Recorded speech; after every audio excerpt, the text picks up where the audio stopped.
Selamat datang di podcast Diskominfo Kuburaya.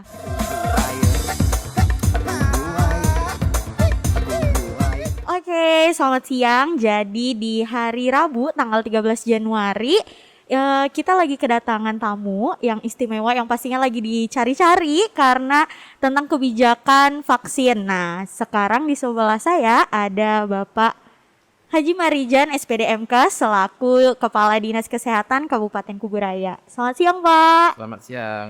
Iya, apa kabar nih, Pak? Alhamdulillah sehat. Oh iya, jadwal Bapak saya lihat-lihat padat banget ya, Pak, dari pagi. Ya, dari jam 8 sampai jam 9, jam 9 sampai jam 10, dari jam 1 sampai jam setengah 2. Waduh, kemana aja nih, Pak, dari tadi pagi? Tadi pagi ada on air dengan RRI ya, kemudian ada materi di Dangau ya, MKKS dan K3S ya di Kabupaten Kuburaya.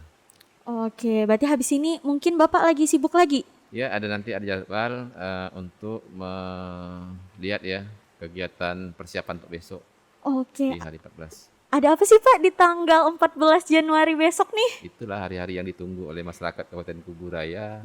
Kehadiran seorang nomor 1 di Kabupaten Kuburaya ya, beserta jajarannya yang akan memberikan suri teladan ya ke masyarakatnya berkenaan dengan penyuntikan vaksin ya di Kabupaten Kuburaya. Insya Allah besok jam 10 dilaksanakan. Oke, berarti Bapak Bupati Muda Mahendrawan jadi yang pertama kali? Ya, pertama kali beserta Ibu tim bergerak PKK, kebetulan beliau istri Bapak Bupati Kabupaten Kuburaya. Oke, berarti tanggal 14 yang pertama kali adanya suntik vaksinasi ya Iya, betul. di Kuburaya. Itu dilakuinnya di mana nih, Pak? Di Puskesmas Sungai Durian. Oke, Puskesmas Sungai Durian. Oke, baik-baik. Menarik nih. Berarti vaksinnya ini udah datang dari kapan sih, Pak? Insya Allah hari ini sudah datang di Kabupaten Kuburaya, tepatnya tanggal 13 ya, di hari Rabu pukul 9.20 ya tadi pagi. Ya alhamdulillah langsung dikawal ya dari Polda, kemudian Dinas Kesehatan Kabupaten Kuburaya, Polres Kabupaten Kuburaya yang mengawalnya. Alhamdulillah sampai di Kabupaten Kuburaya. Oke, berarti besok selain dari Bapak Bupati Muda Mahendrawan dan juga Ibu Rosalina Muda, berarti juga ada tenaga kesehatan juga? Iya. Oke, berarti itu ramai banget dong Pak di Puskesmas? Alhamdulillah ramai. Puskesmas memang ramai juga, 100 lebih ya tenaga kesehatannya, 100 lebih. Kemudian nanti bukan hanya Pak Bupati, tapi dibarengi juga jajarannya seperti saya juga dengan istri, kemudian Pak Sekda selaku Ketua Porpri Kabupaten Kuburaya, kemudian Ketua PGRI Kabupaten Kuburaya, kemudian organisasi profesi ya, IDI, IBI, itu lakukan penyuntikan besok juga. Oke, berarti itu dibagi per shift? Persip nanti kan ada 4 meja bergiliran ya. Oke, bergiliran. berarti tetap ada social distancing ya Pak? Oh siap, tuh Siap. selalu. Oke, baik, menarik sih ini untuk kita telaah lagi nih. Berarti kalau misalnya besok banyak tenaga kesehatan TNI Polri dan ASN ya Pak. Iya. Berarti itu sampai tahap pertama ini kan ada di mereka nih. Berarti itu sampai bulan apa nih? Bulan April rencananya sampai bulan April ya. Kenapa? Yang paling sering ditanyain kenapa sih tahap pertama harus ASN, harus tenaga kesehatan yang kena vaksin? Yang pertama tenaga ASN ya, khususnya tenaga kesehatan ya nakes ya. Tentunya mereka-mereka ini kan yang mau selalu berhadapan dengan masyarakat ya. Masyarakat kita tidak tahu satu dengan yang lainnya apakah mengidap virus COVID-19 ya. Oleh sebab itu vaksin yang utama untuk diberikan itu ya vaksin untuk pada nakes ya. Nakes itu pun terklaster juga ya kan, tidak semua nakes nanti diberikan kalau memang beliau ada hambatan seperti hipertensi, mungkin jantung, DE, itu nanti akan ditunda ya kan, seperti itu. Kenapa nakes dahulu? Ya karena nakes itu memang kemungkinan terpaparnya itu sangat besar ya, karena selalu berhadapan dengan masyarakat yang berhubungan dengan pelayanan kesehatan ya. Jadi oleh sebab itu ya kebijakan dari Kementerian Kesehatan memang nakes yang didahulukan untuk sementara ini. Oke, baik. Terus kebijakannya kalau misalnya ada yang nolak atau ternyata ada banyak yang tidak bisa divaksin nih Pak, gimana dong? Jadi nanti gini, masyarakat Kabupaten Kuburaya itu memang unik ya. Uniknya mereka perlahan-lahan memahami, tergantung dari dinas kesehatan ya, termasuk kebijakan dari dinas kesehatan untuk memberikan pemahaman. Pemahaman ini memang sangat perlu kesabaran. Maklum masyarakat ini kan tidak mudah ya. Mm. Terus terang rata-rata di Kabupaten Kuburaya ini kan masyarakatnya itu tamatan SD ya rata-ratanya. Jadi susah ya memang bandingkan kita menjelaskan dengan orang yang tamat D3, S1, kemudian kita menghadapi itu memang harus perlu kesabaran dan perlu penjelasan dengan bahasa daerah kalau bisa. Karena tanpa nanti pemahaman seperti itu ya memang agak sulit. Kalau memang seandainya masyarakat itu ada penolakan, kita pelan-pelan juga memberikan informasi yang mudah dan memahami masyarakat itu sehingga masyarakat itu bisa paham. Biarkan dulu dia. Ini kan Mm. bertahap nih kan, tidak Iya. sekaligus ya kan. Jadi kalau udah paham nanti insya Allah ngikut seperti kasus-kasus yang lalu kan. COVID-19 itu kan memang dulu awalnya kan orang lihat datang dari luar negeri ya Heeh. takut, Heeh, ya kan? betul. Karena Sawan beliau dah. sawan. Karena dia tak paham. Nah, Mm. kalau sekarang kan udah paham. Orang yang kasus COVID-19 aja berhadapan dengan kita dengan jaga jarak, orang tak takut lagi sekarang ini. Mm. Nah, heboh lah kata orang sini ya kan, Heeh. kalau ada kasus seperti itu. Nah, itu memang pola pendekatan kita memang harus seperti itu ya di Kabupaten Kuburaya. Beda dengan di kota mungkin ya, di kota, kabupaten lain ya kan. Ya kita menyesuaikan dengan masyarakat sini lah, memberikan informasi, edukasi, bagaimana masyarakat itu paham, sehingga tidak ada penolakan. Seandainya ada penolakan pun juga, kita memang perlu kesabaran, Mm. pemahaman. Sangat penting pemahaman. Kenapa kalau kita nanti kesak kusuk, ya serampangan, menimbulkan keresahan. Mm-mm. Jadi kalau masyarakat resah itu udah psikologisnya itu udah setengah sakit dah. Jadi kalau kita tenang, udah separuh dah sehatnya. Oke, baik, baik. Menarik, menarik. Berarti kalau misalnya tadi Bapak bilang perlu kesabaran untuk mendekati masyarakat di Kabupaten Kuburaya. Berarti dari awal, udah hampir 1 tahun nih ternyata Iya, COVID-nya ada iya, kan. iya, Nah, iya. berarti dari tahun lalu sampai sekarang nih, program yang udah dilaksanakan oleh Dinas Kesehatan nih. Iya. Yang jelas program kita, Hmm? kebetulan di Dinas Kesehatan Kabupaten Kuburaya itu ada seksi ya, seksi promosi kesehatan, ya. Itulah yang memang untuk menggerakkan informasi kepada masyarakat, baik itu media sosial, media cetak, media elektronik yang seperti kita sekarang ini, ya Mm-mm. kita sampaikan dengan mereka, sehingga mereka sudah paham, yakin saya. Karena orang menolak itu kan tidak semua bilang menolak murni ya kan, karena kepemahaman. Nanti kalau udah paham, insya Allah dia mencari. Nah, contoh misalnya dulu orang pakai masker, dikasih apa tidak mau. Heeh. Nah, karena tidak paham. Nah, sekarang orang udah paham apa manfaat masker, cuci tangan, jaga jarak, dicari malah masker. Heeh. Malah minta kan. Heeh. Nah, ya kita alhamdulillah seperti itu. Pola kita memang seperti itu. Karena di Kabupaten Kuburaya ini tidak bisa kita pendekatannya itu ya serampangan gitu. Lihat situasi masyarakat, bagaimana kita ngikutin masyarakat, polanya sambil pelan-pelan itu memberikan pemahaman lah terhadap masyarakat. Itu. Berarti kayak Kepong Bakul tuh berarti memang di Kuburaya ini emang ada ya Pak, biar bersinergi terus kan berarti. Ya kepung bakul itu kan memang dari dulu ya. Mm-mm. Sejak saya kecil pun udah kepung bakul lah. Oh, iya. Kita main kadang-kadang ayo main kepung bakul gitu. Artinya kita kepung sama-sama dari tingkat RT, tokoh masyarakat, tokoh agama, tingkat desa, Pak Camat, bahkan Pak Bupati supaya tidak keluar. Mm-mm. Nah, tidak keluar. Kalau dikepung itu sama-sama, pekerjaan yang berat jadi ringan, ya kan. Nah, kemudian kepung bakul itu kan situ ada tokoh masyarakat yang ngepung juga. Mm-mm. Nah, tokoh masyarakat itu ada panutan ya, panutan masyarakat. Apa kata tokoh masyarakatnya, insya Allah bisa ikut. Gitu. Makanya nanti besok itu tanggal 14 itu dihadirkan ya tokoh masyarakat yang ada di Kabupaten Kuburaya, baik organisasi profesi maupun tokoh adat budaya, ya kan, Mm. seperti Ikatan Keluarga Besar Melayu, Dayak, Tionghoa, kemudian dan lain sebagainya. Itulah kepung bakul namanya. Oh, oke. Berarti besok juga banyak biar makin orang tuh ndak usah takut ya mau Hmm. divaksin. Kan dari kemarin kayak Indah ndak mau divaksin, takut kayak gitu. Mm-mm. Padahal ndak perlu takut ya Pak ya. Tak perlu takut. Vaksin ini kan seperti biasa. Mm-mm. Jadi termasuklah tadi vaksin datang itu. Vaksin itu tidak aneh apa-apa, bah. Cuma namanya berubah, ya kan. Ada vaksin COVID-19. Kalau Mm-mm. dulu kan ada vaksin BCG. Tidak gitu amat-amat lah kan. Mm-mm. Nah, karena ini memang informasi melalui media ini memang agak cepat ya pemahaman orang. Semua orang sekarang pakai media ya kan. Jadi cepat. Kalau dulu kan medianya itu kan hanya surat, cetak, Mm-mm. kirim, agak lamban. Nah, sehingga masyarakat itu memang mendapatkan informasi itu sangat lamban gitu kan. Mm-mm. Itu juga positif juga, ada juga negatifnya gitu. Kayak kalau misalnya kayak sekarang kan Pak, banyak yang hoax-hoax nih kan Pak, yang suka nak bual, cerita palsu nih, jadi semua orang takut. Padahal mereka tuh bisa nyaring berita kan Pak, Iya, bisa cari di sosial medianya, di apa dinas kesehatan ya Pak. iya, Lebih terpercaya karena memang lagi-lagi itu dari dinas kesehatannya sendiri, jadi otomatis itu ndak ada yang bual-bual lah ya Pak. iya. Gitu. Terus kalau misalnya berarti nanti karena ini vaksinnya udah ada nih Pak, program dalam waktu dekat nih, karena vaksinnya udah ada, Ya, bakalan ngapain nih? ya, vaksinnya sudah ada, nanti kita lihat data. Mm-mm.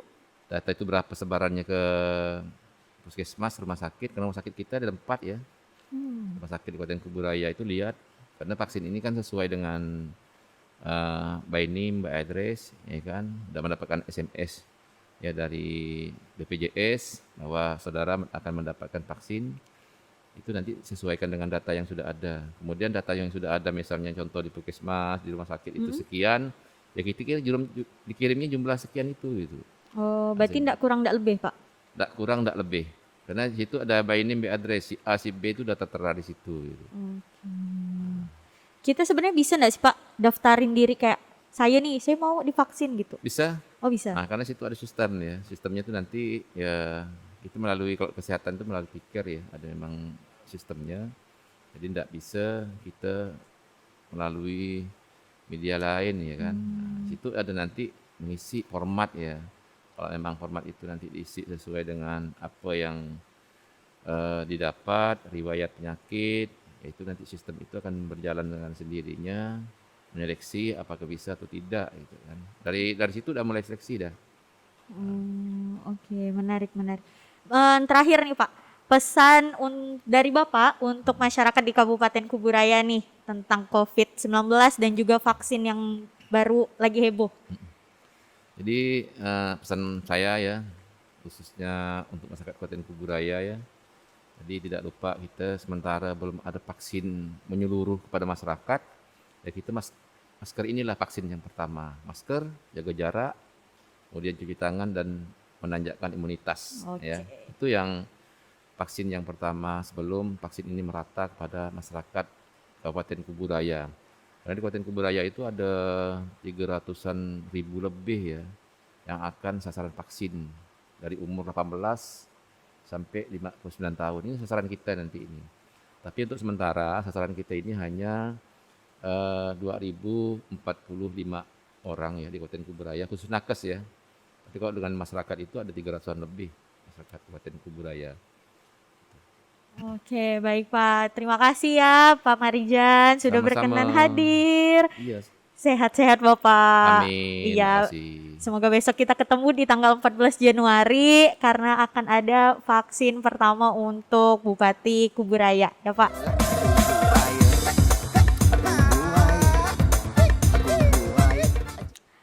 Oke, balik lagi ke podcast Diskominfo Kabupaten Kuburaya. Nah, di segmen kedua ini kita kedatangan narasumber yang beda lagi nih. Kalau misalnya tadi dari Kepala Dinas Kesehatan, sekarang kita datang dari Dinas Kesehatan, tapi dengan Pak Sis, ya kan? Ya, siap. Iya. Oke, mungkin bisa kenalan dulu nih Pak. Bapak namanya siapa? Terus sekarang ngejabat di apa gitu? Oh ya, nama saya Pak Siswani. Saya bekerja di Dinas Kesehatan sebagai Kepala Seksi Surveillance Imunisasi dan Krisis Kesehatan. Oke, berarti yang lagi sibuk dari 1 tahun yang lalu mengurus COVID. Ya, benar. Oke, baik. Nah, mungkin kita bisa bincang dari awal dulu nih Pak. Saya mau ngasih tahu juga ke teman-teman kayak vaksin ini udah ada di Indonesia. Nah, nama vaksinnya itu yang sekarang adalah vaksin Sinovac. Vaksin Sinovac ini dari China yang juga kita collab bareng PT Bio Farma yang memiliki nilai efikasi di Indonesia sebesar 65,3. Ini tuh juga nggak angka yang kecil sih karena standar WHO-nya aja tuh udah 50%. Kita ada di angka 65,3. Jadi pastinya aman ya Pak? Siap, aman. Oke, aman. Nah, tapi kan saya nggak tahu nih Pak, vaksin Sinovac ini apa sih Pak? Mungkin bisa dijelasin. Vaksin Sinovac ini adalah virus dari COVID yang inaktif, artinya yang dilemahkan atau yang dimatikan. Dan untuk itu penyimpanannya sama dengan vaksin-vaksin lain yang dimatikan, yaitu suhunya itu 2 sampai 8 derajat Celcius di kulkas. Oh, oke. Jadi sebenarnya vaksin COVID ini Pak sama aja dengan vaksin lainnya. Ya, sama aja. Sama aja kan Pak, cuman namanya aja ya Pak yang serem kayak alah vaksin COVID, alah takut nanti gimana-gimana, padahal enggak ya Pak. Ya, sama aja. Terus kemudian hanya dia prosesnya aja dipercepat karena terkait dengan pandemi. Jadi proses untuk perizinannya dikhususkan. Oke, baik. Terus sebenarnya vaksin ini tuh Pak bukan obat ya Pak, lagi-lagi. Ya, bukan. Iya, berarti ini tuh kayak kalau misalnya kita masih kecil kita suka diimunisasi kayak gitu. Berarti kan ini adalah penanganan pertama ya Pak, menjaga-jaga atau beda? Ya, artinya ini kan memberi vaksin. Jadi memasukkan tadi virus yang sudah dimatikan sehingga nanti terbentuk antibodi di dalam tubuh kita. Jadi di dalam tubuh kita itu sudah ada antibodi untuk melawan virus COVID yang masuk ke dalam tubuh kita, sehingga ketika ada virus COVID masuk ke dalam tubuh kita, jadi tubuh kita sudah terbentuk antibodi dan kenal, sehingga kita tidak akan sakit. Oke, baik. Berarti rugi ya Pak ya kalau misalnya nanti kalau misalnya udah bisa disebarluaskan, semua orang bisa pakai, terus enggak mau divaksin, rugi ya Pak? Ya, sangat rugi sekali. Oke, baik. Berarti nanti kalau itu kita bincang terakhir gimana caranya biar enggak takut divaksin ya Pak? Ya. Oke, terus kalau misalnya kayak gitu, tadi dari Pak Marijan bilang kalau misalnya tahap pertama itu kan dilakukan oleh tenaga kesehatan, ASN, TNI, dan Polri kayak gitu. Berarti nantinya nih Pak, di tahap selanjutnya siapa aja sih Pak yang boleh dapat vaksin? Untuk di kita memang apalagi di Kuburaya ya. Di Kuburaya ini tempat vaksinasi, saya kasih penjelasan bahwa tempat vaksinasi untuk sementara itu baru ada di 4 kecamatan, yaitu di Sungai Raya, Kecamatan Rasau, Sungai Ambawang, dan Sungai Kakap. Jadi untuk teman-teman nakes itu bisa melakukan imunisasi di 4 kecamatan tersebut. Itu dibuka di waktu mau imunisasi kan mereka harus memilih tempat imunisasi. Jadi tempat imunisasi yang dibuka itu di 4 kecamatan tersebut itu yang bisa. Jadi untuk tahap pertama mungkin kita melakukan imunisasi di 4 kecamatan tersebut. Oke, vaksinasinya di 4 kecamatan tersebut. Berarti kalau misalnya ada tenaga kesehatan yang ada tinggal lagi di Batu Ampar misalnya gitu, dia harus ke 4 kecamatan yang sudah disebutkan? Sementara itu dulu. Sementara yang dibuka di 4 kecamatan itu. Jadi ini juga mungkin juga karena ini kan dari kebijakan pusat ya, bukan dari kebijakan dari kabupaten, bukan. Karena ini by data. Jadi mereka membuka di 4 kecamatan itu. Terus untuk Kalimantan Barat, perlu diketahui juga di Kalimantan Barat itu tidak juga seluruh kabupaten. Jadi untuk tahap pertama Januari ini hanya di 3 kabupaten kota. Kuburaya, Kabupaten Mempawah, dan di Kota Pontianak. Jadi yang untuk tahap pertama di bulan Januari ini di 3 kabupaten tersebut gitu. Oh, berarti yang lainnya nanti akan menyusul ya Pak? Ya, di bulan Februari. Oke, baik. Berarti selaku kita yang pertama nih, nanti besok berarti semuanya juga harus paham juga kalau misalnya vaksin ini aman. Buktinya Pak Bupati juga besok kan Pak ya? Ya, Pak Bupati. Oke, menarik. Berarti nanti besok juga akan ada vaksinnya, pemberian vaksin di Puskesmas Sungai Durian. Berarti kita boleh nih Pak datang ngeliput, ngeliat gitu? Oh, sangat dibolehkan dan dianjurkan agar media massa bisa membantu kami Dinas Kesehatan untuk menyebarkan media menjadi media, jadi sehingga semua orang tahu bahwa Pak Bupati kita bersedia untuk dilakukan imunisasi gitu. Oke, baik. Dan untuk meyakinkan masyarakat Kubura ya bahwa Vaksin ini apa? vaksin ini aman gitu. Oke, baik. Terus kalau yang tadi Bapak bilang kan adanya di 4 kecamatan nantinya ini sementara. Berarti nanti kalau misalnya yang dari Batu Ampar, dari yang lain-lainnya juga ingin tenaga kesehatannya ingin melakukan vaksin, berarti yang harus disiapin tuh apa aja sih Pak dokumen-dokumennya? Pertama kita prosesnya dulu aja ya. Kita Ya. prosesnya tidak semua tenaga kesehatan itu bisa divaksin, ya kan? Terus yang bisa divaksin itu teman-teman yang sudah mendaftar. Jadi di Kementerian Kesehatan tuh ada namanya Sistem Informasi Sumber Daya Manusia Kesehatan. Jadi mereka harus daftar di situ juga. Termasuk swasta ya. Termasuk swasta. Swasta itu diharapkan juga masuk di data itu. Ketika tidak masuk di situ, walaupun dia tenaga kesehatan, dia juga nggak akan diimunisasi karena data itulah yang menjadi dasar utama nanti kita akan mendapat SMS dari Peduli Lindungi tersebut gitu.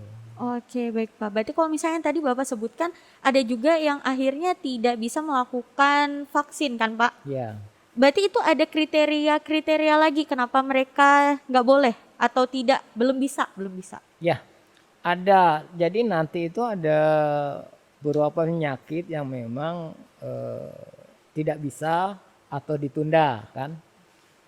Pertama ketika kita sudah terkonfirmasi COVID itu enggak bisa. Kenapa tuh Pak nggak bisa? Sebenarnya bukan tidak bisa, ditunda karena kita masih mengutamakan untuk teman-teman yang memang belum pernah terpapar oleh virus COVID. Kalau teman-teman kita yang sudah pernah terpapar terkonfirmasi COVID, artinya antibodi dalam tubuh dia Dia udah itu ada. sudah ada, jadi kemungkinan dia akan kebal. Tapi memang kekebalan ini tidak selamanya. Bisa saja mereka ini menderita penyakit lagi dengan virus COVID ini. Gitu. Oh, Tapi misal, untuk sementara kebijakan pemerintah itu tidak dilakukan imunisasi. Mungkin suatu saat itu bisa dilakukan yang namanya booster. Tapi saat ini belum. booster tuh apa Pak? Booster itu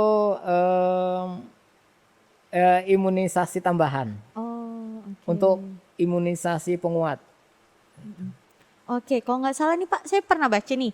Kalau nggak salah ada 14 kriteria orang yang belum bisa dikasih vaksin. Kayak gitu. Salah satunya kalau nggak salah tuh hipertensi ke Pak. Ya, hipertensi itu tidak boleh diberi vaksinasi, terutama yang tensinya 140/90. Banyak lagi lah termasuk gagal ginjal, kencing manis, itu hepatitis, kemudian lupus. Jadi di situ memang nanti itulah kepiawaian nanti teman-teman untuk melakukan screening terhadap khususnya ya sekarang kan teman-teman kita di layanan kesehatan. Gitu. Oh, oke, baik Pak. Berarti kalau misalnya sebelum kita dikasih vaksin, berarti kita ada kayak dicek-cek juga nih Pak. Cek kayak apa tekanan darah kayak gitu-gitu juga. Ya, ada. Oh, tetap. Ada. Oh, oke. Berarti kalau misalnya nih Pak, saya mau banyak nanya nih Pak. Jadi kalau misalnya tiba-tiba Pak, dia nih nggak tahu, dia tuh pernah kena COVID. Terus dia daftarin diri, terus ternyata dia bisa boleh dikasih vaksin. Berarti itu gimana dong? Enggak apa-apa, itu yang seperti saya bilang tadi, itu sebagai booster. Oh, oke. Jadi tidak masalah. Oh. Tidak masalah. Oh, baik. Kira saya dia bakalan kenapa-napa, enggak ya Pak? Enggak apa-apa. Itu malah bagus dalam memperkuat Imunitas. imunitas tubuh. Oke. seseorang. Oke, baik. Berarti kalau misalnya kayak gitu prosedur dari nanti bakalan ada alur vaksinasinya nih sebelum ditusuk. Itu apa, Ja? Ya, alur pertama itu Heeh. kan istilahnya kami itu ada 4 meja ya. 4 meja. Meja. Artinya bukan meja beneran ya. Oh. Ada 4 alur atau 4 Mm. langkah kan. Yang jelas pertama teman-teman itu datang kan nanti protokol kesehatan COVID itu kita jalankan ya. Mm-mm. Cuci tangan, Pakai kemudian pakai masker. masker, jaga jarak, kemudian diukur suhu tubuhnya kan Mm-mm. gitu. Setelah itu mereka duduk dengan jarak minimal 1 meter kan di tempat duduk, kemudian baru nanti mereka dipanggil di pendaftaran di meja 1 ya, meja 1. Jadi di meja 1 nanti ditanya apakah teman-teman itu mendapatkan SMS yang untuk Pemberian pemberian vaksin. vaksin. Nah, kalau dapat berarti mereka lanjut ke meja 2. Oke, Konda balik. Balik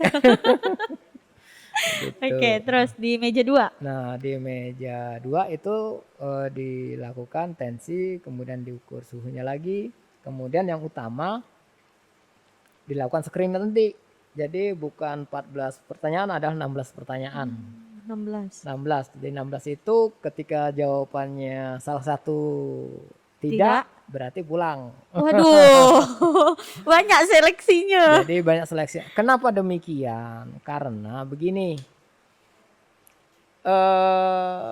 penelitian yang artinya ketika kita menguji sampel yang di Bandung itu ada yang dilakukan oleh orang-orang sehat. Mm-mm. Jadi belum orang sakit. Kalau di negara lain, umpamanya di mana Chili segala macam itu ada, di Brazil itu ada beberapa penelitian terkait dengan Sinovac untuk orang-orang yang sakit. Jadi penelitian itu sampai sekarang belum dirilis. Jadi kita nunggu saja kan. Sekitar Februari lah mungkin. Nanti kalau seandainya terkait dengan orang-orang yang di atas 65 itu bagus dari hasilnya, maka mungkin ya kita bisa dilakukan itu, termasuk yang lain-lain, kencing manis, hipertensi segala macam. Karena kita yang di Bandung itu hanya untuk orang sehat, kita tidak mengambil risiko ya pemerintah, iya, jadi tetap orang sehat yang akan kita lakukan vaksinasi. Jadi untuk itu jangan ragu dan jangan takut. Ini aman. Oke, baik Pak. Berarti setelah dari 16 pertanyaan, kalau misalnya salah satu tidak memenuhi syarat, berarti dia harus pulang lagi. Pulang lagi. Narik koper enggak nih Pak? Iya. Narik koper. Bisa ditunda, umpamanya yang hamil kan ditunda gitu. setelah melahirkan baru gitu. Umpamanya TB, ketika dia masih ada sakit TB dipulangkan dulu, tapi setelah selesai pengobatan TB boleh imunisasi ya kayak itu. Jadi ada beberapa pengecualian. Gitu. Bukan enggak boleh ya teman-teman, ingat bukan enggak boleh tapi ditunda. Oke, terus kalau udah aman nih Pak, udah 16 pertanyaan, lolos, enggak remedial gimana? Selanjutnya berarti di meja 3 untuk dilakukan vaksinasi. Vaksinasi ini dilakukan oleh teman-teman yang sudah tersertifikasi ya, yaitu perawat, bidan, dan dokter. Imunisasinya ini intramuskuler. Apa tuh Pak? Di dalam ini otot. Oh. Ya, terus ya di lengan sebelah kiri. Aduh, ngilu Pak. Tiba-tiba ngilu. Oh gitu. Terus harus di sini ya Pak? Ya. Sebenarnya bisa di tempat lain, di pantat juga bisa, tapi kan agak ekstrim. Ya, nanti buka-buka nanti gimana gitu kan. Jadi yang aman dan ya itu ya sesuai etika ya. Berarti udah habis disuntik nih Pak, ke meja keempat nih, apa nih meja 4? Kasih telur. Kasih telur. Jadi di meja keempat itu kan dia harus menunggu 30 menit kan, siapa tahu ada hal-hal yang samping. efek samping kan yang tidak diinginkan terkait setelah diimunisasi, makanya teman-teman tuh harus istirahat 30 menit di situ. Kemudian juga dikasihkan beberapa pengetahuan terkait dengan imunisasi COVID, terus kasih penjelasan 14 hari kemudian Harus harus datang datang lagi. ya. Itu 14 hari itu minimal ya. Itu datang lagi, suntik lagi? Yang kedua nanti. Belum selesai ternyata. Ya belum, nanti dapat dosis yang kedua 14 hari kemudian. Dengan dosis yang sama atau yang lebih tinggi lagi? Dosis yang sama 0,5 mili. Oh. Oh gitu Pak. Jadi 2 kali. 2 kali. Oh kira sekali ja. Masih gak? Oh jadi harus berdiam diri 30 menit. Ya. Takutnya pusing. Ternyata belum makan. Kita kasih makan Oh nanti gitu, ya. kasih makan. Kali gak kan tiba-tiba kayak alam mau cepat-cepat belum makan. Oh gitu. Ya. Berarti tetap dipantau juga selama 30 menit Ya, dari kita pihak. pantau. Oke, menarik. Jadi ingat jangan takut kayak gitu karena mau bilang efek samping tiap orang tuh berbeda juga kan, Pak?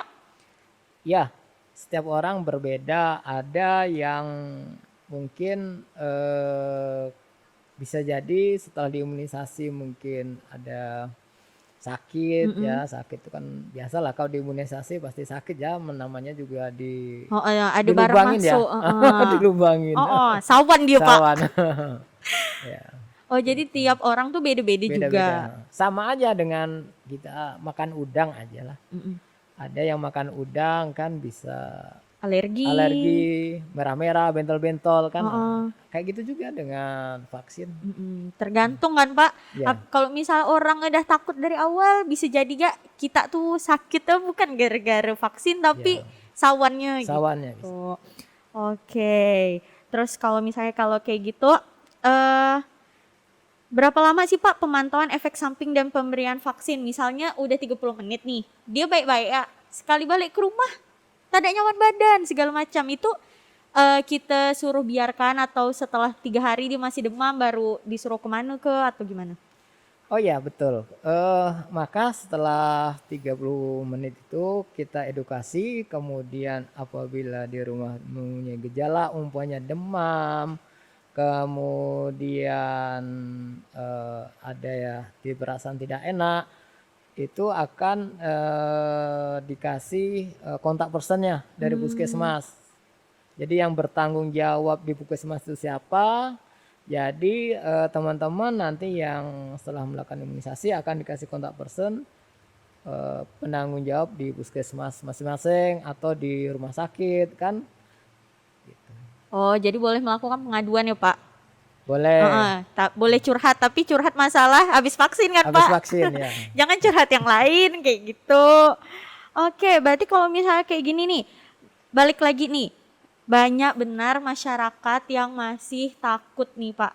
Mungkin bisa kasih edukasi dikit gak nih Pak, pengetahuan ke kita-kita nih yang tidak tahu tentang vaksin. Jadi kalau lah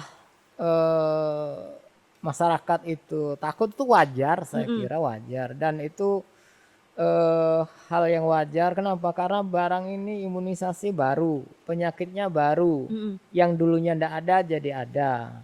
Nah, sebenarnya nih bukti bahwa Allah tuh ada, kekuasaan ada kan gitu.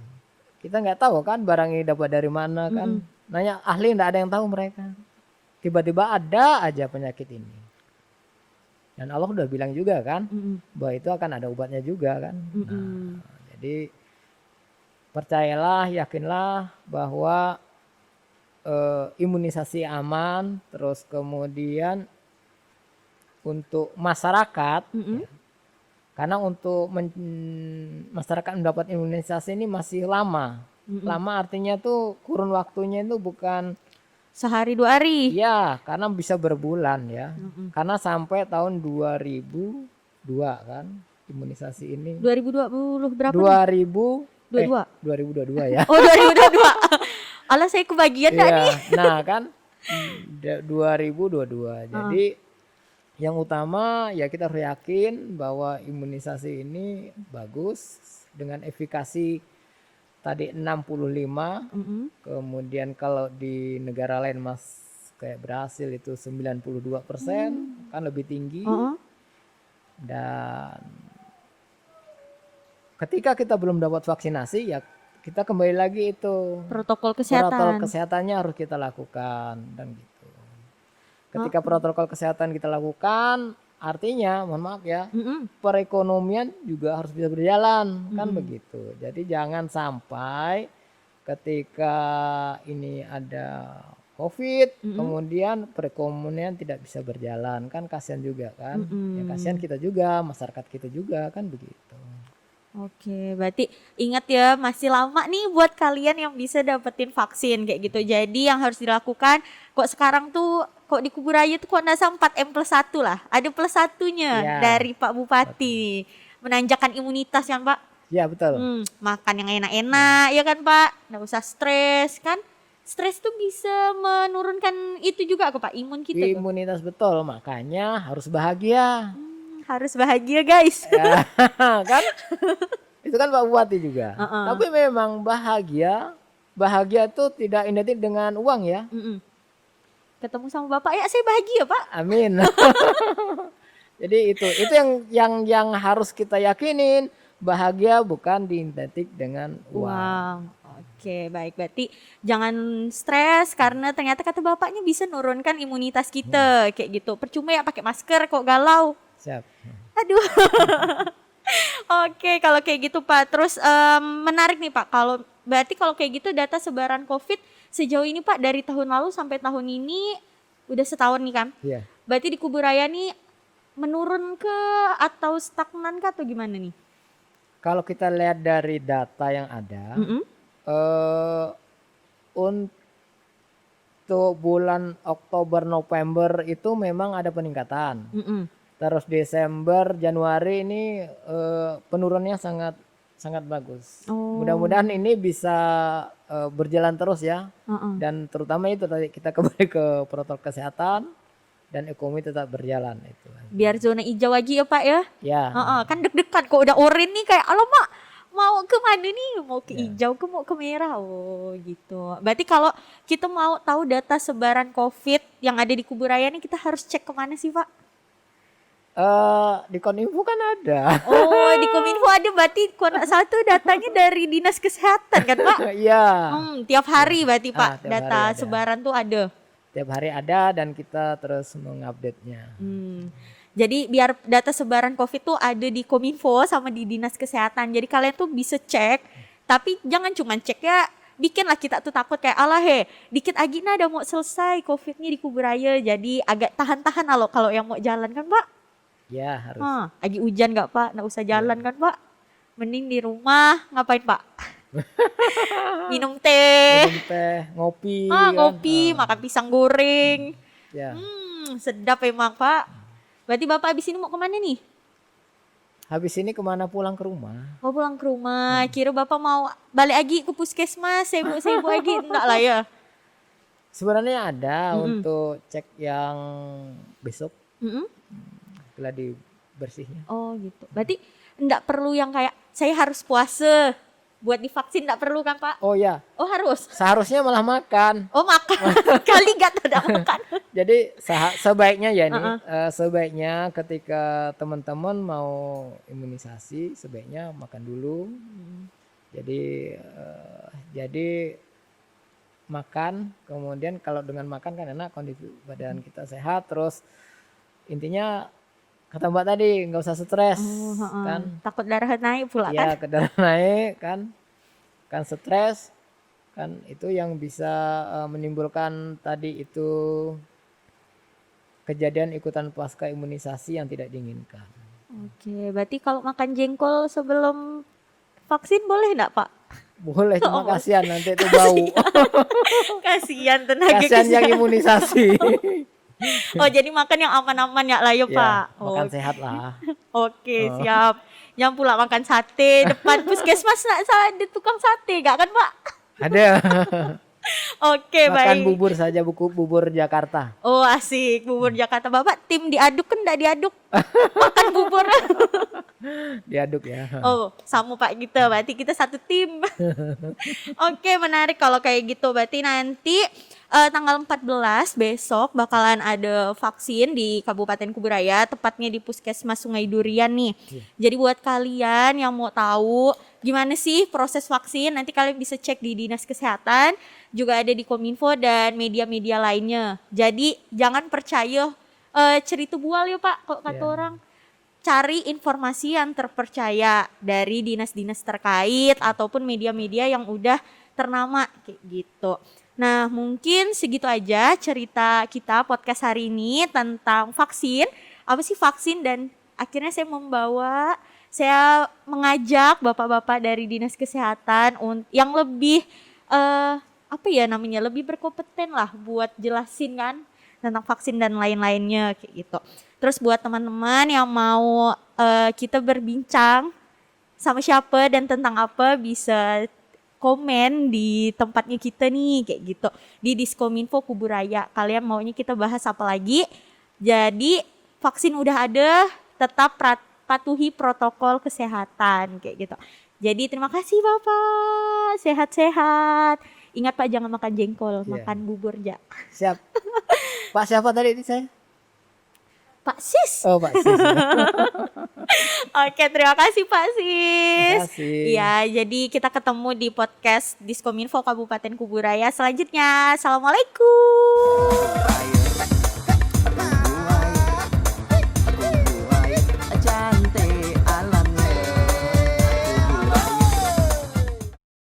Pesan ini disampaikan oleh Diskominfo Kabupaten Kuburaya. Salam Kuburaya menanjak.